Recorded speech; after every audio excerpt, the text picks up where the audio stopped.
All right, ladies and gentlemen, Aaron Fregnito here, back again with the Passive Cash Flow Podcast, episode number 20 today.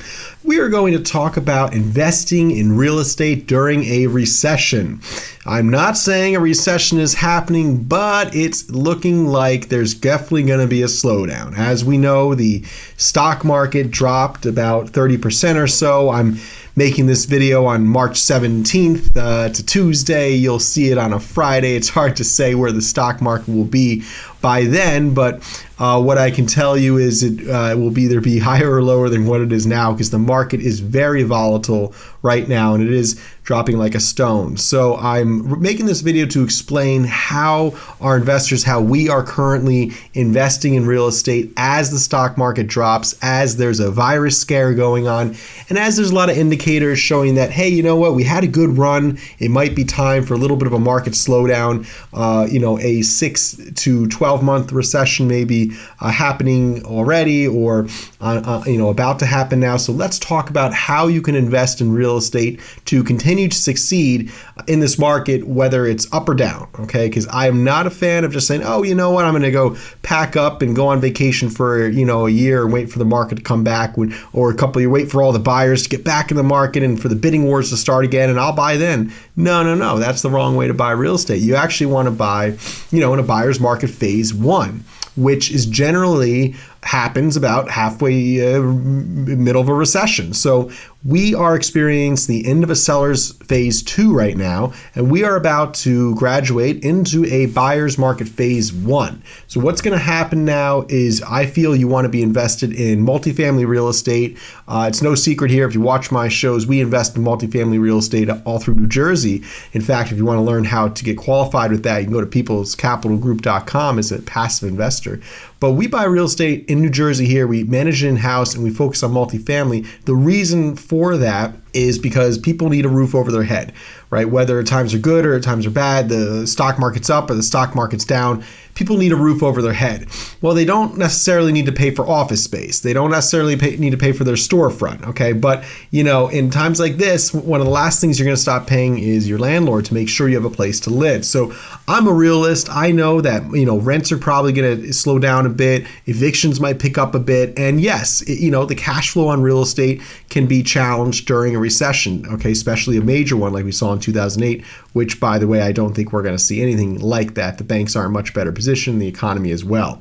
But we are going to see a slowdown in the market over the next 12 months, okay? Whether this lasts for half a year, or 2 years is unknown right now. I don't have a crystal ball, of course. What I can tell you is we're focusing on buying affordable real estate in this New York metropolitan market here.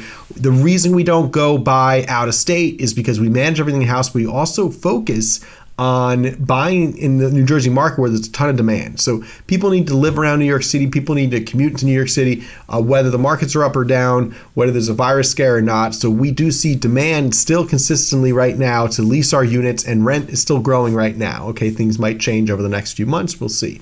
But as of now, our theory of buying around Manhattan on the Jersey side, we buy affordable real estate. We don't buy Class A real estate, the most expensive luxury condos or whatnot. We don't buy that. We also don't buy the super bottom rung of real estate either, which tends to work with a lot of individuals near the poverty level, which of course gets hit very hard as well in slow economic times. So we focus on buying moderate properties, Class B and Class C properties. Okay, real estate is leveled at 4 levels, valued at 4 levels, Class A being the best, Class D being the worst, and we focus on Class B and Class C outside of Manhattan on the Jersey side. So demand is strong through recessions. Rents, we do normally buy properties with rents about 10 to 20% below market value. So even if rents stopped growing today, which is likely, and slowed down, and rent value actually dropped, we'd still be okay as long as there wasn't more than a 10 to 20% drop in rent. So we do see continuous rental demand right now, and we do see still demand to live in affordable multifamily housing within an hour of Manhattan.